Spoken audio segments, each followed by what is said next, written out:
सबको मेरा प्यार भरा नमस्कार। और आप सब कैसे हैं? आई होप आप सब अच्छे होंगे। तो आज है मंगलवार और आज है भगवान श्री गणेश जी का दिन, क्योंकि आज संकट चौथ है, संकष्टी चतुर्थी यानी संकट हरने वाले यानी विघ्नहर्ता गणेश जी का दिन है आज। तो आज गणपति जी भगवान श्री गणेश जी की पूजा होगी सुबह सुबह। और सभी माताएं, जैसे मैंने अपने बच्चों के लिए व्रत रखा है, ऐसे मेरी मम्मी ने हमारे लिए, हमारी सासू माँ ने हमारे लिए व्रत रखा है। तो आज के दिन हम हरी दूब और सफेद तिल से श्री गणेश जी की पूजा करेंगे, पूजा वंदना सुबह सुबह करेंगे। तो अब हम रेडी हो गए हैं और अब हम जाएंगे गणेश जी की पूजा करने। और उसके बाद क्या क्या होगा, सिंपल तरीके से जितना हम कर पा रहे हैं, क्योंकि छोटे बच्चे घर में तो बहुत कुछ ज्यादा नहीं हो पाता, लेकिन इसके बारे में मैं आपको डेफिनेटली बताऊंगी जरूर, चाहे हम बहुत ज्यादा चीजें कर ना पाए, लेकिन इसके बारे में बताएंगे कि हम किस तरह से कथा सुनते हैं और ये शुरू कैसे हुआ और संकष्टी चतुर्थी क्यों रखनी चाहिए, इसका उपवास क्यों रखना चाहिए। Thank you. आगे हम मिलते हैं थोड़ी देर बाद। Bye bye.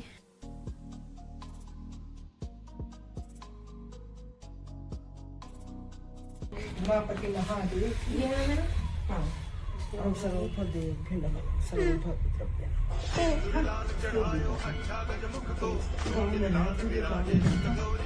कपड़ा सारा अब इतने जो वो तिल हो गया इसके चारों तरफ, जब तिल चारों तरफ उग गए उसके और वो तो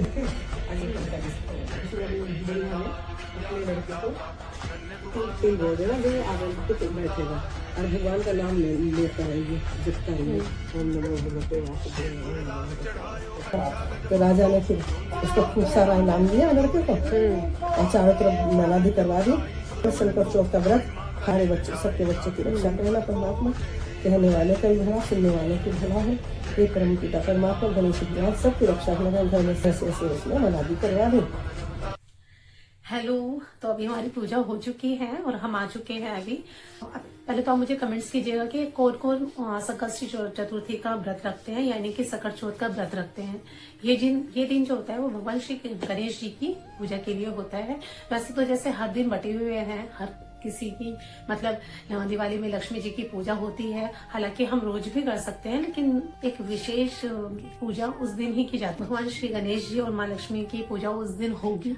इसी तरह संकट चौथ में श्री गणेश जी की वंदना की जाती है, आज पूजा की जाती है। और सभी माँ अपने बच्चों के लिए कि श्री गणेश जी जो बल बुद्धि और विवेक देने वाले हैं, वो हमारे बच्चों को, हम सब कामना करते हैं कि हमारे बच्चों को भगवान श्री गणेश आशीर्वाद दें और हमारे बच्चे सभी मुश्किलों को पार करके आगे बढ़े। तो इसलिए सभी माँ अपने प्यार को दर्शाने के लिए, जैसे करवा चौथ वो अपने पति की आयु के लिए रखती हैं, इसी तरह अपने ये संकट चौथ संकष्टी चतुर्थी अपने बच्चों के लिए रखी जाती है कि उनकी आयु वो दीर्घायु हो, उनको बीमारियों से दूर हो, जो भी मुश्किलें आए, जो बाधाएं आए, विघ्नहर्ता श्री गणपति जी उसको दूर करें, उनको बल बुद्धि विवेक दे।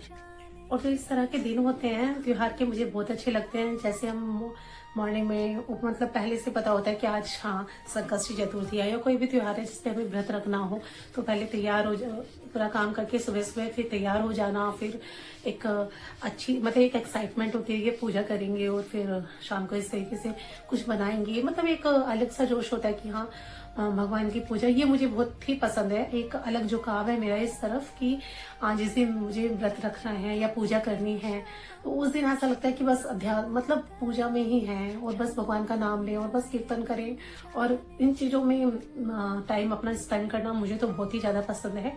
तो जैसे मम्मी अभी पूजा करने के बाद अब दोपहर में मम्मी चली गई हैं सुंदरकांड के लिए, तो मतलब मुझे बहुत पसंद है कि वो अपना 2-3 घंटा सुंदरकांड कर आएंगे, क्योंकि बच्चे हैं इसलिए मैं नहीं गई, मेरा घर में रहना बहुत ज्यादा जरूरी है।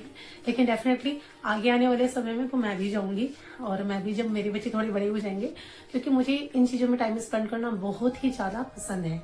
जैसे इन दिनों में कीर्तन करना और अपने 2-2, 4-4 घंटे इन चीजों में देना, मतलब एक अलग आनंद और एक अलग शांति का अनुभव मुझे होता है। तो आप सब में से कौन कौन है जिसको अलग से जोश बिल्कुल रहता है इस दिन, कि इस दिन बस भगवान का नाम लो, कीर्तन करो और जितना टाइम आप इसमें स्पेंड कर सकते हो करो, क्योंकि मुझे बहुत अच्छा लगता है ऐसे दिनों में। तो आप सब मुझे कमेंट जरूर कीजिएगा कि आप किस को इस तरह का फील होता है, एक अलग एक्साइटमेंट रहती है त्योहार के दिन। अब बात आई, मैंने ये तो बता दिया आपको कि क्यों रखते हैं, हमारी क्या भावना होती है इसके पीछे, लेकिन कब से ये शुरू हुआ और क्या इसके पीछे है, जो मतलब जिसके लिए, जैसे हमारी कोई ना कोई, हमारे धर्म में कोई ना कोई पुरानी कथा होती है, पुरानी चीजें होती हैं, जिसके पीछे जिसके बेस पर कोई चीज आगे तक चलती है। तो आजकल क्या है, लोगों को पता नहीं होता कि ये क्यों रखा जाता है, लेकिन बस कर लेते हैं।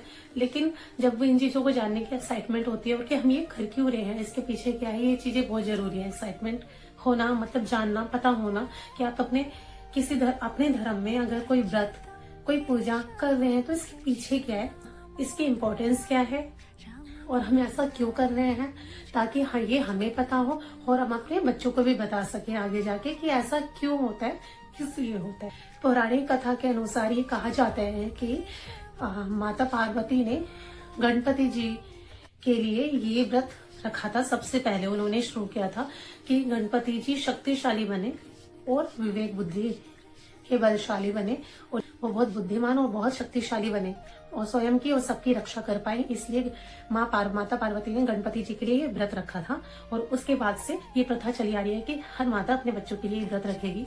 और उसके बाद से तो सब जानते ही हैं कि गणपति जी ही प्रथम पूज्य हमारे देवता हैं, भगवान हैं, जिनको सबसे पहले पूजा जाता है और बुद्धि और विवेक के दाता है।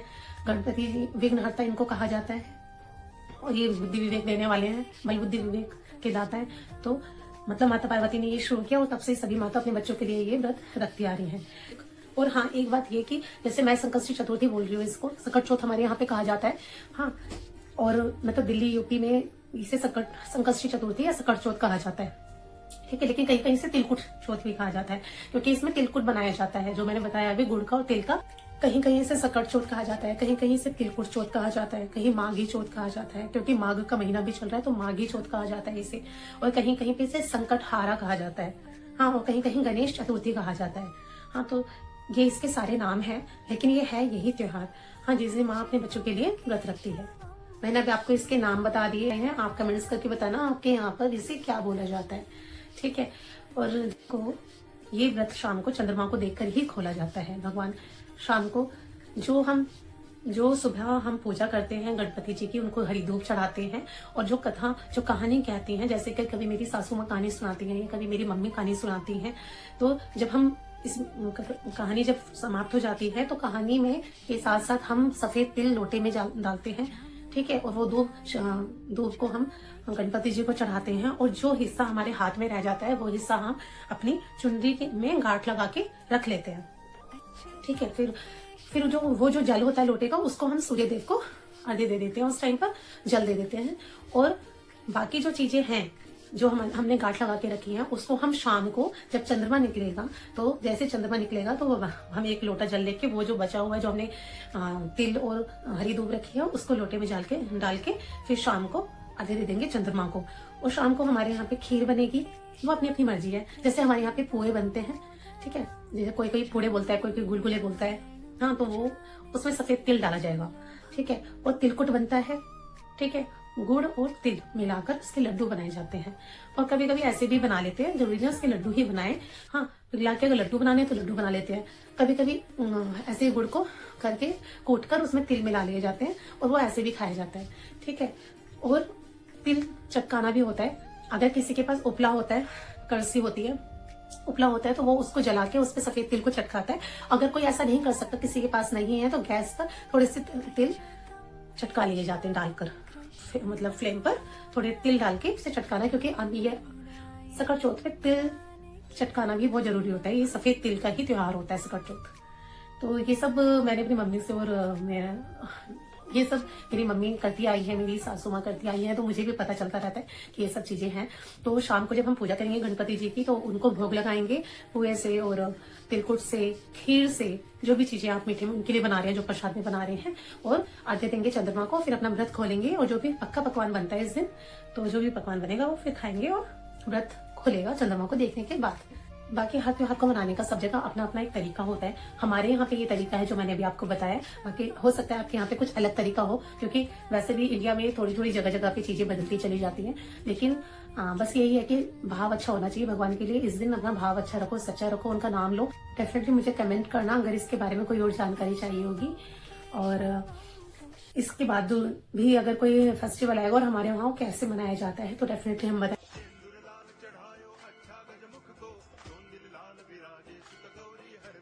हाथ लिए गुड़ लड्डू साई सुरवर को महिमा कहे न जाए।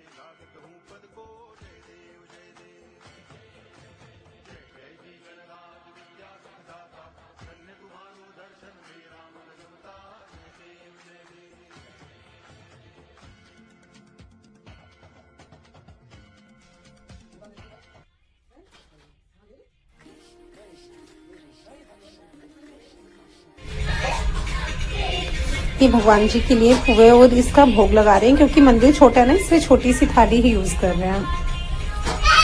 तो अब हमारी हो गई है पूजा और अब हम खाने के लिए जा रहे हैं। आज ये खाने में बनाए हैं, सब्जी बनी है आलू टमाटर मटर की, और रायता बनाया है, पूड़े बनाए हैं, तिलकुट बनाया है और पूरी है। और आज का दिन इस तरह समाप्त होता है। बहुत अच्छा लगा आज के दिन, और आप सबसे मैंने ये शेयर किया और पहली बार शेयर किया, तो मुझे बहुत ज़्यादा खुशी है इस बात की। और देखते हैं आप सबका इस पे रिस्पॉन्स कैसा रहता है। अगर मुझे रिस्पॉन्स अच्छा मिला और सबको इस तरह त्योहार का, छोटे छोटे त्योहार का इम्पोर्टेंस और उनके बारे में बात करना अगर अच्छा लगा होगा, तो डेफिनेटली मैं नेक्स्ट जो भी फेस्टिव होंगे छोटे छोटे, जिन पे हम उपवास रखते हैं या कुछ भी ऐसा जो इम्पोर्टेंट होता है, डेफिनेटली मैं आप सबसे शेयर करूंगी। Thank you and bye bye. जय जय श्री राम।